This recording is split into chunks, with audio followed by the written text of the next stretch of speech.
今天还说大话，我的后人也会替我完成。还是为了我子。修炼到9环级别，并集齐全紫行和魂骨，可以等令杀之年。下。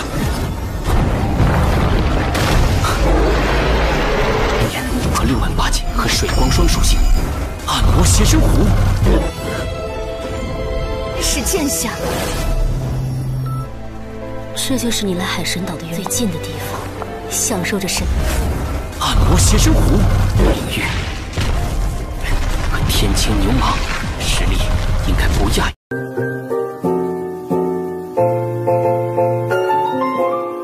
Halo para kaum berbahan yang taunya cuma nonton menggunakan wifi tetangga. Gimana kabar kalian? Apakah masih aman wifi tetangganya? Nah, di video kali ini gue akan menceritakan alur cerita dari Donghua Shaolin episode yang ke-243.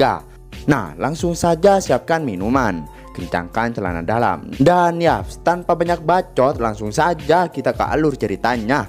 Selebeu!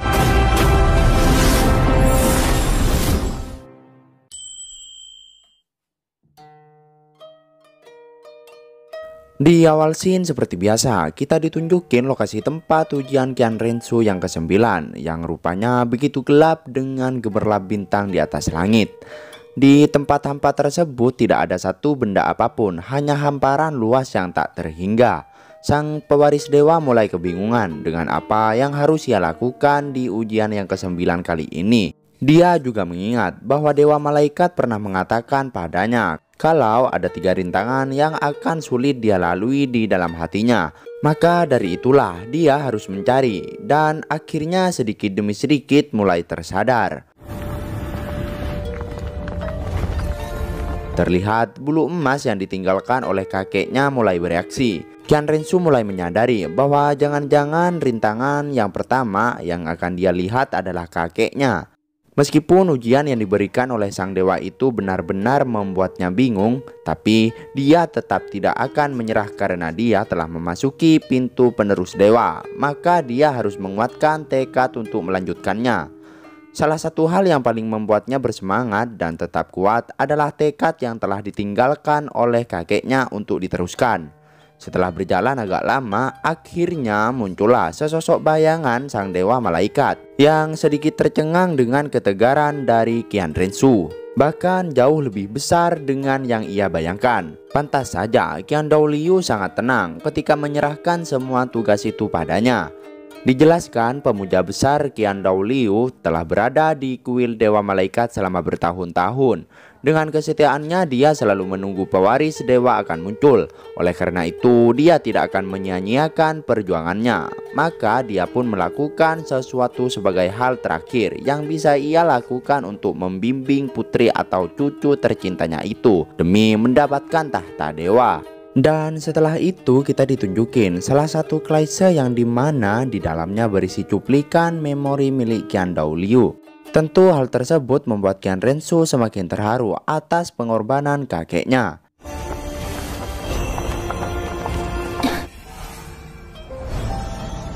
Di sisi lain kita juga akan diperlihatkan bagaimana memori masa lalu dari ketiga Sajoli, yaitu Qian Douliu, Tang Chen, dan Bo Saishi. Dijelaskan kedua lelaki tersebut sangat kagum dan memiliki perasaan kepada wanita yang tepat berada di depannya. Tapi meskipun begitu, Bo Saishi belum menetapkan pilihannya, siapakah yang akan dipilih. Oleh karena itulah, Qian Douliu selalu berharap perasaannya akan diterima. Tapi satu sisi juga Tang Chen terus memperkuat dirinya dengan latihan. Karena di benua ini kekuatan akan menunjukkan siapakah yang akan pantas memiliki seorang wanita yang diidamkannya. Ternyata pada saat itu benih-benih perasaan telah muncul di hati Bo Saishi. Benar saja, keteguhan hati Tang Chen membuatnya mulai luluh dan merasa bahwa lelaki seperti itulah yang sangat diharapkannya.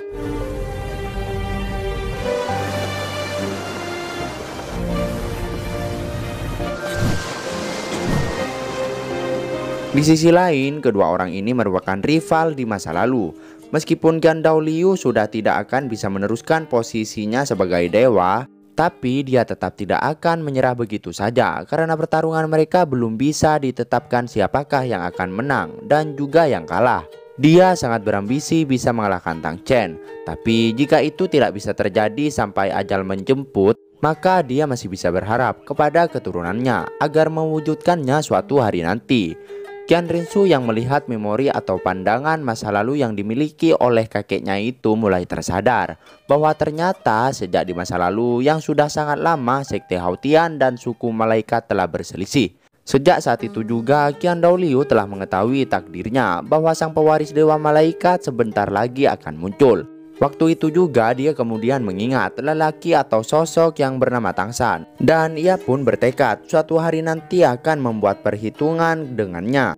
Tidak peduli apapun itu, baik tekad kakeknya maupun tekadnya sendiri, dia tetap akan melakukannya. Tang San,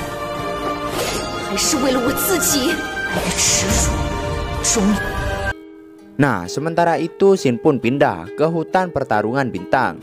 Tujuan Tang San untuk berburu roh di hutan pertarungan bintang dikarenakan persyaratan untuk menyelesaikan ujian Dewa Laut yang ke-8. Maka dia harus melatih kedua roh pelindung yang dia miliki sampai ke tingkatan 9 cincin roh. Sementara itu dia juga harus mengumpulkan semua tulang roh dan membunuh Raja Paus Iblis Laut Dalam. Sekarang roh pelindung Palu Haotian sudah memiliki 3 cincin roh, dan perjalanan kali ini bertujuan untuk meningkatkan jumlah cincinnya sampai ke 8 tingkatan. Adapun permasalahan mengenai cincin roh terakhir dan juga tulang rohnya, maka dia bisa menunggu sampai Raja Paus Iblis Dalam terbunuh nanti. Tang San sangat yakin bahwa binatang tersebut pasti memiliki cincin ratusan ribu tahun, bahkan sampai jutaan tahun, dan dia juga memiliki tulang roh. Semakin tinggi dua atribut tersebut, maka semakin tinggi juga nilai tingkatan kekuatannya. Maka di saat itulah dia sangat yakin untuk menumbangkan Aula Wuhung di masa depan. Tapi sekarang tugas yang paling penting adalah segera mengumpulkan 5 cincin roh dan menyatukannya dengan roh pelindung Palu Haotian.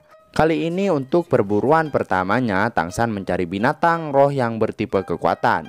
Karena untuk mengolah kultivasi Palu Sumeru, maka bantuan cincin seperti itu sangat berguna. Di saat melangkah masuk lebih dalam lagi ke pusat hutan, tiba-tiba saja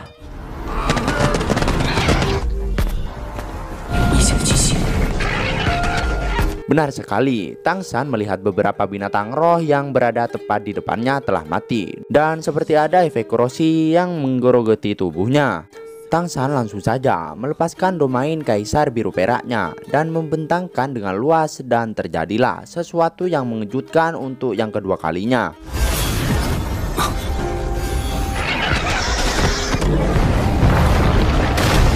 Setelah melepaskan domain kaisarnya, ternyata tabrakan terjadi antara medan pembunuh yang digabungkan dengan domain kaisar biru peraknya dengan medan lain yang dimiliki oleh binatang roh yang tepat berada di depannya Tang San. Tang San merasakan bahwa domain yang dimiliki oleh binatang buas kali ini adalah bersifat kegelapan. Menurut pemahamannya, di dunia binatang roh hanya binatang roh tingkat tertinggi yang memiliki domain tertentu, dan bahkan mereka tidak akan bisa membangkitkan domain mereka sendiri jika tidak memiliki kultivasi selama ratusan tahun. Jadi di dunia roh ini, baik manusia maupun binatang roh, semuanya harus memiliki basis kultivasi untuk meningkatkan kekuatannya. Dengan cepat Tang San langsung saja memprediksikannya bahwa binatang roh yang tepat berada di depannya kali ini memiliki basis kultivasi antara 65.000 tahun sampai 68.000 tahun. Tapi dia tentu tidak khawatir dengan aura kegelapan seperti itu, karena Trisula Dewa Lautnya memiliki sifat yang berkombinasi dengan air serta cahaya. Maka tentu bisa melawan domain kegelapan meskipun tingkatannya sangatlah tinggi. Beberapa kabut hitam mulai menyebar di sekitar pepohonan. Beberapa pohon tumbang dikarenakan tubuh raksasanya yang terus berjalan maju. Dengan keberadaan binatang roh yang pertama ditemukan oleh Tang San kali ini membuatnya sedikit terkejut.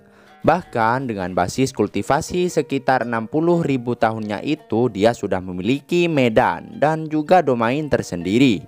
Kekuatannya diyakinkan tidak kalah dengan kera raksasa Titan dan juga sanca banteng biru. Dan tiba-tiba saja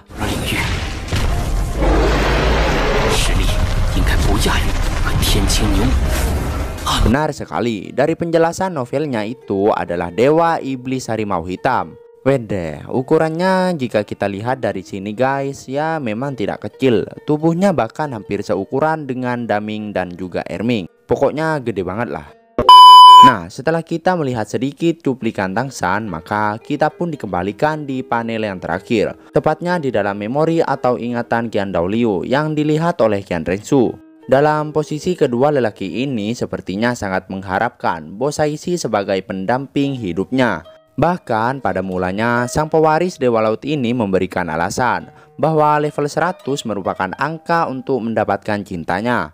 Tapi ternyata Qian Daoliu menyadari bahwa itu hanya alasan semata. Tapi berbeda dengan Tang Chen.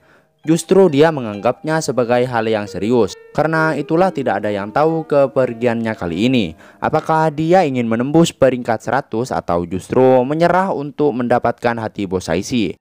Karena sebenarnya Tang Chen tidak tahu tanggungan sebesar apa yang didapatkan oleh dua orang ini sebagai pemuja besar dewa. Tapi dengan hal itulah membuatnya sangat iri dikarenakan dia bisa terbebas dan tidak terikat dengan takdir apapun. Mendengar hal tersebut, Qian Daoliu paham bahwa jika dia ingin mengubah takdirnya seperti Tang Chen, maka Bosaishi bisa pergi dengannya.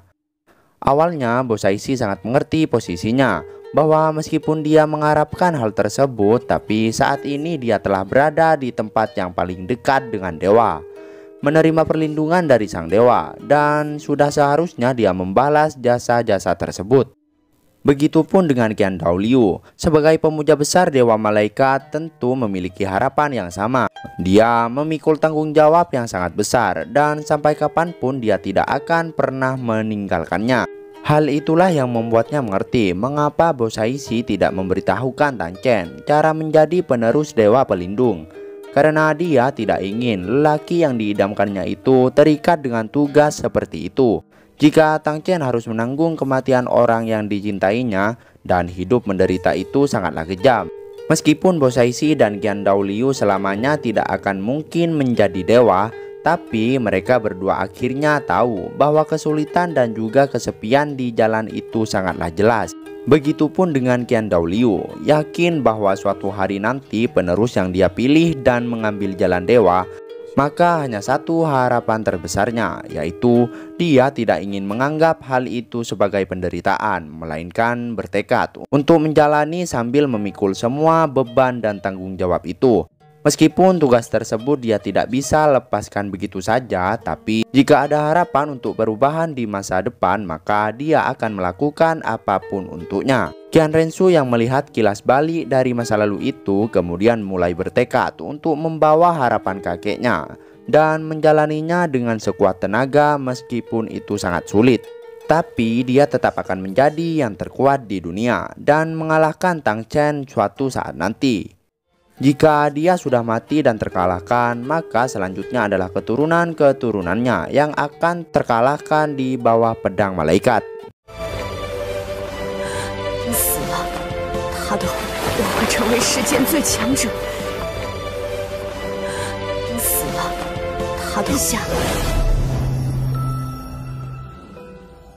Dan yaps, itulah akhir dari Donghua Shaolin episode yang ke-243. Hedah, si Qian Rensu kayaknya bakalan jadi dewa full power nih. Gimana dengan Tangsan ya? Apakah dia akan OTW tembus level 100? Jadi penasaran dengan apa yang akan terjadi di episode berikutnya. Makanya pantengin terus channel Movie Senpai. Jangan lupa like dan subscribe-nya. Terima kasih buat yang udah nonton sampai akhir. Sampai jumpa di video berikutnya. Slebeu!